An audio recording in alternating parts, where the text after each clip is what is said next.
গান হলো, নৃত্য হলো, অনেক কিছুই হলো। এবার আমি মুক্তিযুদ্ধের একটা গল্প আপনাদের শোনাবো। গল্প শুনলে মনে হয় যেন ফিকশন, কিন্তু এটা ফিকশন নয়, true story, non fiction story. The true story of 1971 about a war heroine. So I would like to request all the children behind the audience, could you please be quiet, kindly, because you please need to listen that. I would take only 4 to 5 minutes, no more, not more than that. Thank you so much. আমি গল্প বলে বেড়াই, মুক্তিযুদ্ধের গল্প, বীরাঙ্গনাদের গল্প, চা বাগানে গণহত্যার গল্প, বুদ্ধিজীবীদেরকে যেভাবে হত্যা করা হয়েছিল সেই গল্প, জাহানারা ইমামের ৭১-এর দিনগুলি, এক একটা পর্ব আমি পড়ে শোনাই। আমি পড়ে শোনাই রমজান মাসে কিভাবে হত্যা করেছিল বর্বর পাকিস্তানিরা আমাদের সাধারণ বাংলাদেশি মানুষদেরকে। সেই গল্প আমি বলি।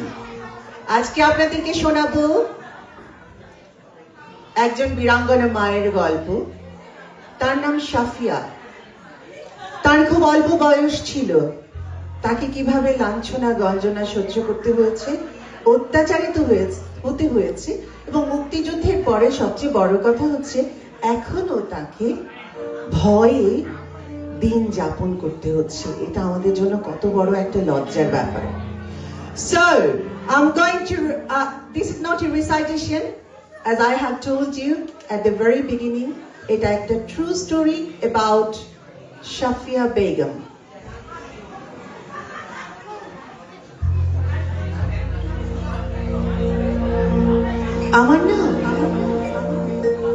আমার নাম শাফিয়া খাতুন।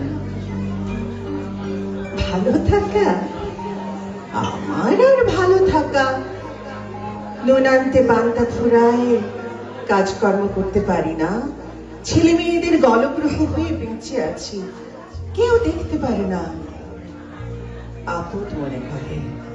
গত ৪০ বছর ধরে যন্ত্রণায় ছটফট করছি। এই ভালো তো এই মন্দ অমাবস্যা পূর্ণিমাতে ব্যথা তীব্রতর হয়ে ওঠে, ওষুধপথ্যি করতে পারি না। স্বাধীনতার শত্রুরা বুক ফুলিয়ে হাঁটে, ওদের টাকা আছে, ওদের পয়সা আছে, আমার কি আছে বলুন? আমার তো কিছুই নেই। এই বৃদ্ধ বয়সে বয়স্ক ভাতা পাবার অধিকার নেই আমার। রিলিফ আসলে রিলিফ পাই না, মেম্বারের কাছে গেলে ধমক দেয়, অশালীন ভাষায় কথা বলে। এগুলো ভালো লাগে না জানেন, একদম ভালো লাগে না। এই জন্যই কি ইজ্জত দিয়েছিলাম মুক্তিযুদ্ধে? এই জন্যই কি যুদ্ধ করেছিলাম? মুক্তিযোদ্ধাদের সাহায্য করেছিলাম কি এই দিন দেখার জন্য? মনে আছে সেই সময়ের কথা। সিলেটের বড়লেখায় তখন এত জনবসতি ছিল না। বড়লেখা রেলওয়ে স্টেশনে ছিল মাত্র ৩টি ঘর। মুক্তিযুদ্ধ শুরু হওয়ার ৬০ বছর আগে সিদ্দিকুর রহমানের সঙ্গে বিয়ে হয় আমার।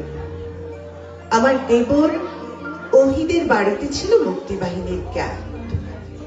আমার দেবর ও স্বামী মুক্তিবাহিনীকে সহযোগিতা করতেন, আর আমি তাদেরকে রান্না করে দিতাম। একই এলাকার রাজাকার আজিজ, রাজাকার আব্দুল মতিন প্রথমে স্বাধীনতার পক্ষে থাকলেও পরবর্তীতে পাক আর্মির কাছে আত্মসমর্পণ করে। তারা কারা এই অঞ্চলের মুক্তি সেনা, সেই তথ্য পাক সেনাদের জানিয়ে দেয়। তথ্য পেয়ে পাক আর্মি তাদের সঙ্গে নিয়ে মুক্তিযোদ্ধাদের বাড়ি বাড়ি গিয়ে তাদের পরিবারের সদস্যদের উপর অত্যাচার নির্যাতন চালায়। রাজাকাররা পাক আর্মি নিয়ে একদিন আমাদের বাড়িতে আসে।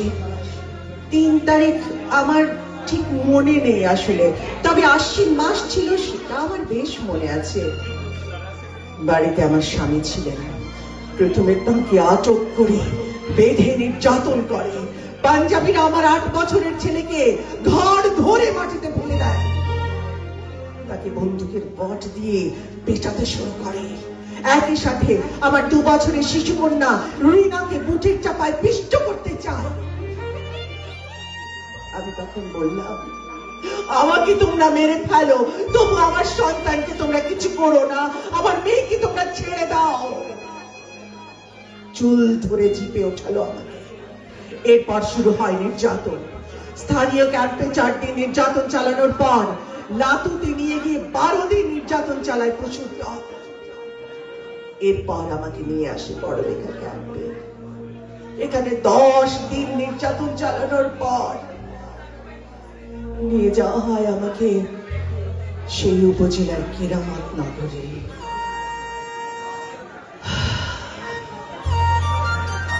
কি বলবো লজ্জার কথা, এসব মনে হলে এখনো আমার গা শিউরে ওঠে। ওই দিন রাত 10টায় 5 জন পাক আর্মি এসে আমাকে উলঙ্গ হতে বলে। আমি 2 হাত দিয়ে শাড়ি সহ শরীরটাকে শক্ত করে ধরি, আমাকে লাথি দিয়ে একজন মাটিতে ফেলে দেয়। এরপর অন্যরা আমার খুলে ফেলে কাপড়, আমাকে রক্তাক্ত করে ওরা চলে যায়। সেই রাতে আমি চোখের জলে বুক ভাসিয়েছি আর আল্লাহকে ডেকেছি, আল্লাহ তুমি আমাকে কেন রেখেছো এই পৃথিবীতে? কেন তুমি আমাকে নিয়ে যাচ্ছ না? আল্লাহ তুমি আমাকে নিয়ে যাও, আমি আর বাঁচতে চাই না। তারা নাকি পাকিস্তানি, তারা নাকি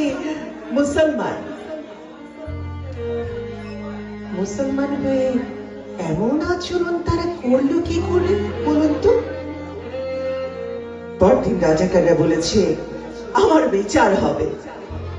আমার অপরাধ, আমি মুক্তিযোদ্ধাদের জায়গা দিয়েছি, তাদের রেঁধে খাইয়েছি, তাদের সাহায্য করেছি। এলাকার কে কে মুক্তিবাহিনীর সদস্য, তাদের অবস্থান কোথায় তা জানানোর জন্য আমাকে চাপ দিতে থাকে।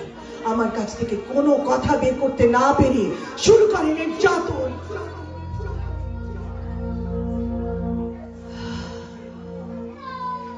ইচ্ছে ছিল পাঞ্জাবির বীজ নষ্ট করে ফেলি, কিন্তু ভ্রূণ নষ্টের পর্যায়ে না থাকায় সেটা আর সম্ভব হয়নি। আর আমারও কেমন যেন মায়া জন্মে গেছে আসলে, জানেন। ভাবলাম যে বেড়ে উঠছে আমার গর্ভে, তার তো কোনো অপরাধ নেই, সে তো কিছু করেনি, তাহলে তাকে হত্যা করবো কেন? দিন যায়, রাত যায়, সেই শিশুটির প্রতি আমার মায়া বাড়তেই থাকে। স্বামীকে অনেক বোঝালাম, কিন্তু তার এক কথা, জন্ম দিলেও এই পাপ যেন ঘরে না রাখা হয়। তিনি ছিলেন বাউন্ডুলের স্বভাবের, মাঝে মধ্যে আসতেন আমার কাছে। আমি নির্যাতিত হওয়ার কারণে তিনিও উপহাস করতেন আমাকে নিয়ে। সন্তানদের জন্যই হয়তো বাড়ি থেকে তাড়িয়ে দিতে পারেননি। আন্তর্জাতিক অপরাধ ট্রাইব্যুনালে একটি অভিযোগ দায়ের করেছিলাম। এরপর থেকে অভিযুক্ত হাবুল আমাকে নানাভাবে হুমকি ধমকি দিচ্ছে। একদিন আমাকে একা পেয়ে সে আমার গলা চেপে ধরে বলে, অভিযোগ প্রত্যাহার না করলে আমাকে মেরে ফেলবে।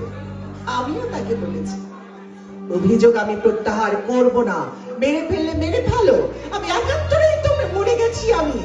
আমি তো এখন জিন্দা লাশ। আমাকে ভয় দেখিয়ে কোনো লাভ হবে না, এর শেষ দেখেই আমি ছাড়ব। আজ আপনাদেরকে বলছি, মানুষের কোনো দাম নেই জানেন।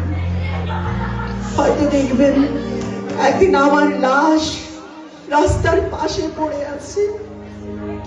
মৃত্যু নিয়ে আমার কোনো আক্ষেপ নেই, কিন্তু আমার আক্ষেপ থাকবে যদি যুদ্ধাপরাধীদের বিচার না হয়। এই স্বাধীন দেশে যুদ্ধাপরাধীদের বিচার আমি বীরাঙ্গনা সাফিয়া দেখে যেতে চাই।